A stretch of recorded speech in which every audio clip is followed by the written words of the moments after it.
मुझे इस दुनिया में भेजकर बहुत बड़ा गुनाह किया है। मेरे आसपास जो भी है वे सभी सुखी है। मेरे पास दुख के अलावा कुछ नहीं है। ऐसा जीवन जीने का कोई अर्थ है भला? तुम्हारी उलझन का उपाय बताऊं उसके पूर्व तुम ये सत्य वाक्य पढ़ लो, शायद तुम्हारा दिमाग ठिकाने आ जाए। उस साल कच्छ, अहमदाबाद, बनासकांठा वगैरह जगहों पर भूकंप आया था।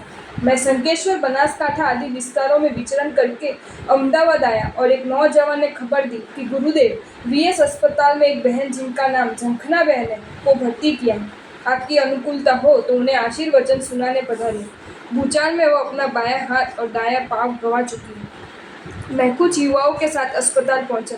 झंखना बहन को देखा। अत्यधिक वेदना, हालत अत्यंत दयनीय और इसके बावजूद चेहरे पर मस्ती सोच न सके ऐसी गजब की। उसकी ये हालत कैसे हुई ये बात बहुत लंबी है, इसलिए यहाँ नहीं लिखता। परंतु जब मैंने उनसे पूछा कि कटे हुए एक हाथ और एक पाँव से शेष जिंदगी कैसे व्यतीत करोगे, उन्होंने मुझे जो प्रत्युत्तर दिया वह ये था। भूकंप की होनारत में मैंने अपने पति को गंवा दिया। छोटा सा ये बच्चा जो अभी आपके सामने ही खड़ा है वह बच गया। मुझ पर कुल मिलाकर 12 ऑपरेशन हो चुके हैं और दूसरे 5 ऑपरेशन होने की बात है, और इसके बावजूद भी मुझे ऐसा लगता है कि जीवन को बचा लेने में मुझे परेशानी नहीं होगी। आत्महत्या करके जीवन समाप्त करने का विचार नहीं आता, बिल्कुल नहीं। अनंत पुण्य के उदय से ऐसा श्रेष्ठतम मनुष्य जीवन जब प्राप्त हो ही चुका है, तब उसे असामयिक मुझे खुद होकर क्यों समाप्त कर देना चाहिए? मुझे तो यहाँ तक विश्वास है कि योग्य इलाज के सहारे से मैं चल भी सकूंगी और इसी हाथ से रोटी बेलकर आप जैसे मुनि भगवान के सुपात्र दान का लाभ भी लूंगी। प्रसाद, आज वह झंखना बहन चलने भी लगे हैं और अपने हाथों से भोजन बनाकर सुपात्र दान का लाभ भी लेने लगे। मुझे तुमसे पूछना है कि क्या दुख आ गए हैं तुम्हारे जीवन में कि तुम जीवन फेंक देने के लिए तैयार हो गए? जवाब दो। हजारों बच्चों को जन्म से ही जो दर्शन शक्ति नहीं मिली, वह दर्शन शक्ति आज भी तुम्हारे पास उपलब्ध ही है ना? दुनिया को, दुनिया की व्यक्तियों और वस्तुओं को तुम्हें मजे से देख ही सकते हो ना? तुम्हें कोई 1 करोड़ रुपए देने हेतु तैयार हो जाए और बदले में तुम्हें उन्हें दोनों आंखों दे देनी हो, तो ये सौदा करने के लिए तुम तैयार हो जाओगे भला? यदि नहीं, तो फिर दर्शन शक्ति की ये दुर्लभ पूंजी तुम्हें उपलब्ध होने के बावजूद जीवन को समाप्त कर देने की तुम्हें कोई आवश्यकता है भला? दूसरी बात, कितने ही व्यक्तियों के पास जो श्रवण शक्ति अनुपस्थित है अथवा तो गायब है, वह श्रवण शक्ति आज के पल में भी तुम्हारे पास धड़कती है ना? वाहनों की अत्यधिक आवन जावन के बीच भी तुम सही सलामत घर आ सकते हो। इसमें दर्शन शक्ति के साथ श्रवण शक्ति का भी योगदान कम तो नहीं है, ये तुम्हें ज्ञात है भला? अरबोपति के घर जन्मे किसी फकीर बच्चे को तुम्हारे कान दिए जा सकते हो और बदले में 2-5 करोड़ मिल जाते हो, तो उस सौदे के लिए तुम तैयार नहीं होंगे ना?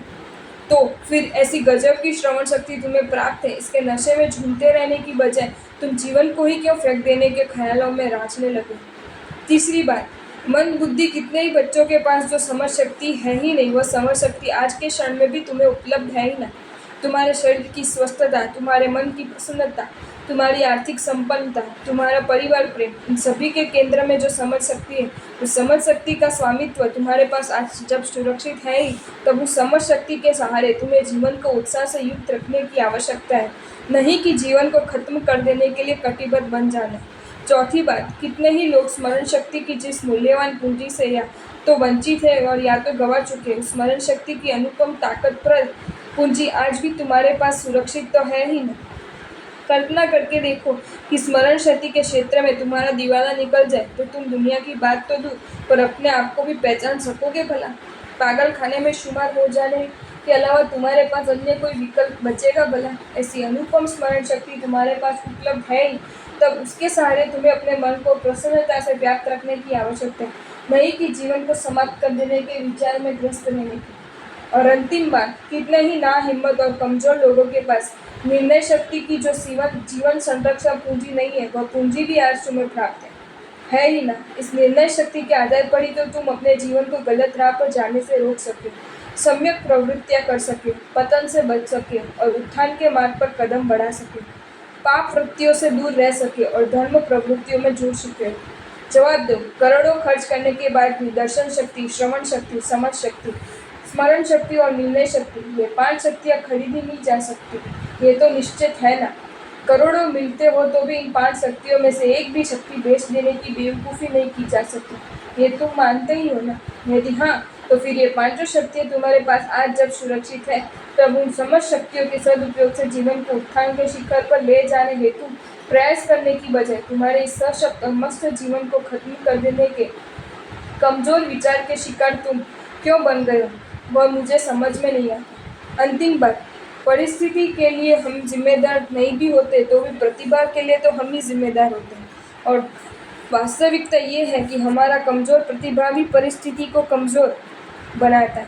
चाहता हूँ तुम सुंदर प्रतिभा देने जाओ, तुम्हारे लिए परिस्थिति वरदान रूप बनकर ही रहेगी। कमजोर गेंद का प्रतिभा शक्तिशाली बल्लेबाज सिक्सर लगा कर ही देता है ना। आपको ये वीडियो अच्छा लगा हो तो इसे लाइक करें और शेयर करें, और ऐसे ही नए नए वीडियोज़ देखने के लिए सब्सक्राइब करें हमारी channel Jain facts and stories को।